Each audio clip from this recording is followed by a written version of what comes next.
There is a question, a simple but profoundly challenging one, that lies at the heart of the human search for an authentic life.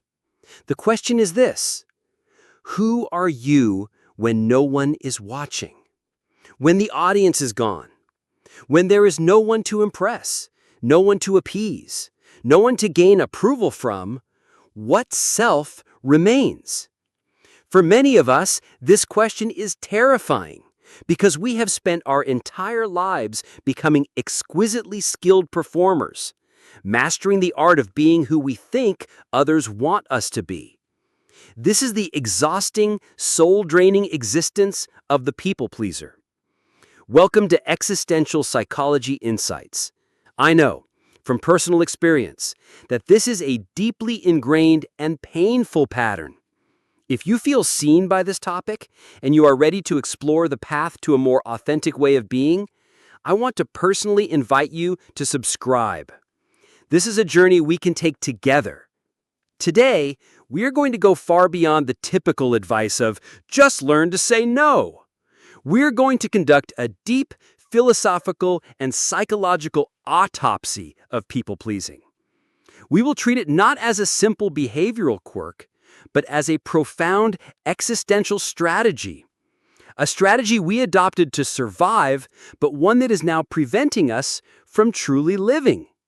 We will uncover the hidden fears that drive it and illuminate the courageous path to reclaiming your true self.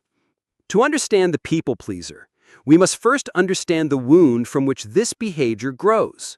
At its core, people-pleasing is born from a deep, often unconscious, belief that our authentic self is fundamentally unacceptable.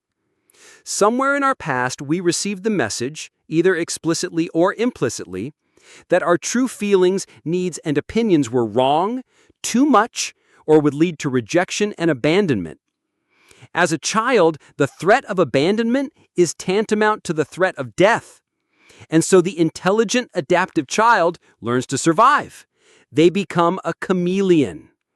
They learn to silence their own inner voice and become incredibly adept at sensing what the powerful people around them, parents, teachers, peers, want and need. Then they shape themselves into that image. They become the good child, the easy friend, the agreeable student. They trade their authenticity for safety. This survival strategy, so brilliant in childhood, becomes a prison in adulthood. The people pleaser becomes trapped in what psychologists call the social mirror. Their sense of self-worth is not generated from within, it is entirely dependent on the reflections they see in the eyes of others. They are constantly scanning, constantly performing, constantly adjusting their mask to ensure the reflection is a smiling one. This creates a life of perpetual, low-grade anxiety. Every social interaction is a high-stakes performance. Every conversation is a minefield of potential disapproval. The immense amount of energy required to manage these external perceptions is utterly exhausting, leaving little to no energy for the cultivation of an inner life. From an existential perspective, this is a flight from the two most fundamental aspects of the human condition: freedom and isolation. To be a truly authentic individual means to accept the existential isolation of being a unique, separate consciousness.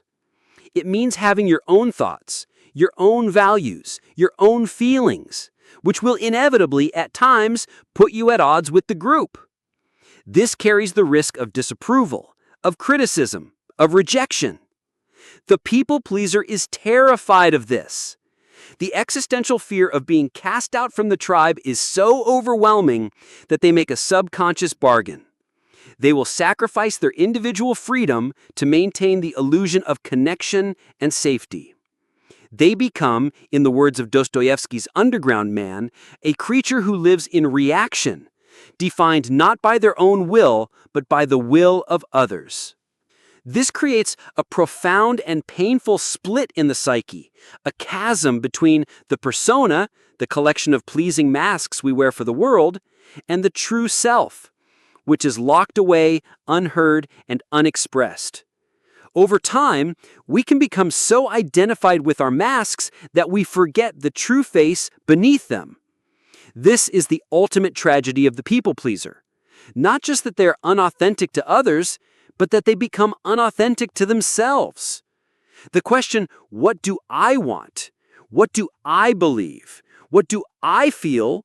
Becomes impossible to answer because the voice of the true self has been silenced for so long. So, how do we begin the journey back? How do we break free from this self-imposed prison? The path does not begin with confrontational assertiveness. It begins with something much quieter and more profound: radical self-acceptance. This is a concept championed by the great psychologist Carl Rogers. You cannot heal a self that you are constantly judging and condemning. The first step is to create a space of internal compassion. It is the act of turning your attention inward and offering a message to that hidden, frightened, authentic self. You are allowed to be here. Your feelings are valid. Your needs are legitimate. You are not a problem to be fixed. This internal work is the foundation. From this place of self-acceptance, you can begin the courageous work of dismantling the people-pleasing machinery. This involves learning to differentiate your feelings from the feelings of others. It means practicing sitting with the discomfort of someone else's disapproval and teaching your nervous system that you can survive it. Disapproval is not an existential threat, even though it feels like one. This leads to the essential philosophical practice of developing the courage to be disliked. In a world where you are living authentically, some people will not like you. Some people will not approve of your choices. Some people will be disappointed by your boundaries. And that has to be okay. True freedom begins the moment you accept that you cannot control the internal world of another person, and you stop making it your responsibility to manage their emotions. Your responsibility is to your integrity. This is a gradual process. It starts with small acts of authenticity. It might be voicing a minor dissenting opinion on a movie. It might be saying no to a small request that you don't have the energy for. It might be choosing to spend an evening alone, honoring your need for solitude, instead of going to a social event out of obligation. Each of these small acts is a vote for your true self. Each one strengthens that silenced inner voice. Each one proves that you can survive the discomfort of authenticity. This is not a path to selfishness. Paradoxically, it is only when we stop being people pleasers that we can truly, genuinely love and connect with others. When our actions come from a place of authentic choice rather than fearful obligation, our kindness becomes real. Our generosity becomes genuine. We can connect with others not as a fragmented performer seeking applause, but as one whole person meeting another. So I ask you again, who are you when no one is watching?